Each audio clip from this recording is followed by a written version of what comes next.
Hi everyone, I'm Matt from Look Into Bitcoin, and today we're going to be looking at the value days destroyed multiple heating up. To do this, we'll be using a number of resources that are all freely available on lookintobitcoin.com, your number one source for Bitcoin information. If you haven't already, don't forget to like the video, subscribe to the channel, and turn on notifications to ensure you're receiving all of our content as soon as it is released. So right now, as I said, we're on the value days destroyed multiple.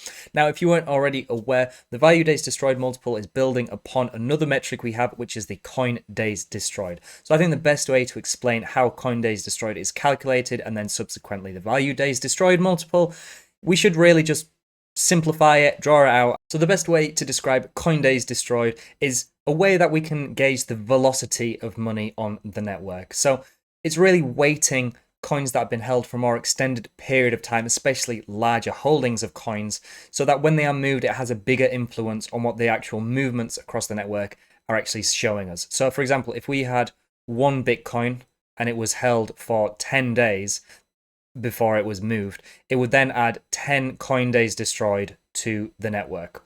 Same as if we had one BTC and we held it for 100 days, it would add 100 coin days destroyed to the network. Now this scales down to a fraction of a Bitcoin all the way up to tens, hundreds, thousands of Bitcoins in each transaction. Now the value days destroyed multiple builds upon these coin days destroyed, like we said, by taking these metrics, multiplying it by the current price at that period of time. So for example, if there was 10 coin days destroyed and they sold when Bitcoin's price was $10,000, it would add $100,000 to this metric. And same here, it would add $1 million to the metric. Now what we do once we aggregate all of these coin days destroyed and then multiplying them by price every day is we can take a 30-day average of that to get the monthly value days destroyed, or the initial part of the value days destroyed metric, and then the 365-day or yearly average of this metric. And once we divide them and multiply that by the circulating supply at that time, we get this value days destroyed metric, which is really just showing us when we get these huge spikes to the upside that a lot of holders that have been holding their BTC for a long period of time, especially holders that have had a substantial amount of BTC, are starting to move it on the network. And we're assuming this movement on the network is most likely to be selling BTC. So of course, at certain periods, this may indicate buying BTC, but really it coincides with market peaks. And once we see this metric considerably lower, it really indicates that not a lot of long-term holders are really taking much new Bitcoin on, then maybe not selling much either. It's just a very stagnant network, and market conditions are usually in a downward trend because really the opportunity cost of selling when price is decreasing doesn't really make sense. You may as well hold until the next cycle, especially if you're a long-term believer and believe in the future cycles that we will accomplish higher prices, then it definitely doesn't make sense to sell during a bear market. So as I said, these value days destroyed are usually made up of more short-term traders, people that have potentially not been in crypto for too long and are just taking profits as soon as they see the first sign of downwards price action. But overall, as we can see, it's a very useful indicator, as we said, to gauge the network velocity and potentially time the market tops and bottoms with a lot more accuracy. And recently, we have seen this value days destroyed multiple climbing quite consistently to the upside. So if we just look at the similar patterns we've seen in the previous cycles, we can maybe try and get an idea of potentially what this means for Bitcoin and the current cycle, potentially where we may be going in the coming weeks and months too, to try and better position ourselves to maximize our profitability and efficiency in the market. So I think first of all, we can look at during the capitulation phase during a cycle, the last downwards, usually very volatile spike in Bitcoin's price to really signify the end of a bear cycle, we usually see this value days destroyed metric increase notably and go from this green color into this more orangey color. Now this is indicating, again, either a lot of people capitulating and selling their BTC as they've lost all hope, completely fearful, and believe that potentially it's all over and Bitcoin's going to zero. Of course, that we know that isn't true. It may be people actually accumulating very heavily and lots of BTC over the network being bought up by this smart money, these longer term traders and investors. But what we can also see is we do typically see following this a period where it dips back down into the green once we maybe have our initial stagnant period of price action after we've had that collapse in price initially. And then especially over the past few cycles, what we've seen is once we've usually had a bit more of an explosive run up from the price bottom. We usually see a rather stark, quick price increase, and we're in this transitionary period between bear cycle and bull cycle. We see this value days destroyed multiple increase into what I would refer to as this almost mid-cycle euphoric peak. Once I think a lot of people realize that potentially the bear market's over and are potentially accumulating as Bitcoin's price sees this price increase, but as this is a rather large asset class, it's not like we see the price bottom and only a few weeks or months later see a price peak.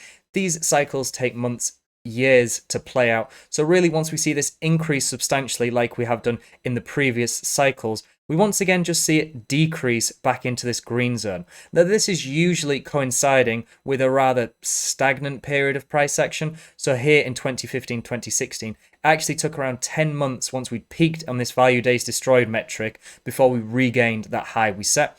And again here in the 2019-2020 cycle, once we set this peak and the value days destroyed multiple started cooling off, as we say, as it goes from this warmer orange color into this green color, it took a number of months, almost a year actually, before price actually regained that previous high it set. Now, as I said, this mid-cycle euphoric period may be happening right now. We can see here we've had this capitulation area back into the green, and we've seen the value days destroyed multiple start noticeably increasing. However, we haven't entered this area that I've drawn on, which usually indicates where the value days destroyed mid-cycle top usually comes in. So I think what we may need to look for, especially over the coming weeks and months, and especially considering the period of time it usually takes from first entering this phase, like we said here, takes around 8-10 months or so from initially exiting this green transitionary period from bear cycle into bull cycle into a period where many people realize that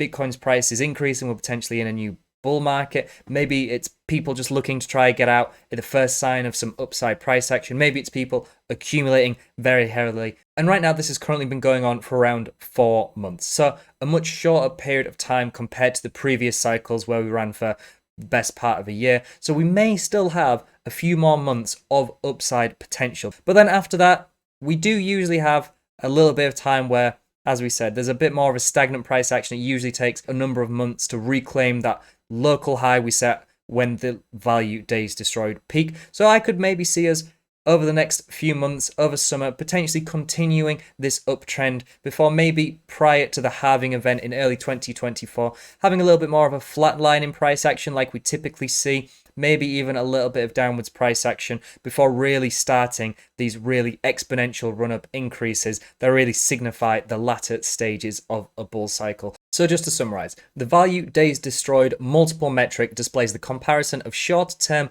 and a yearly average of network spending velocity.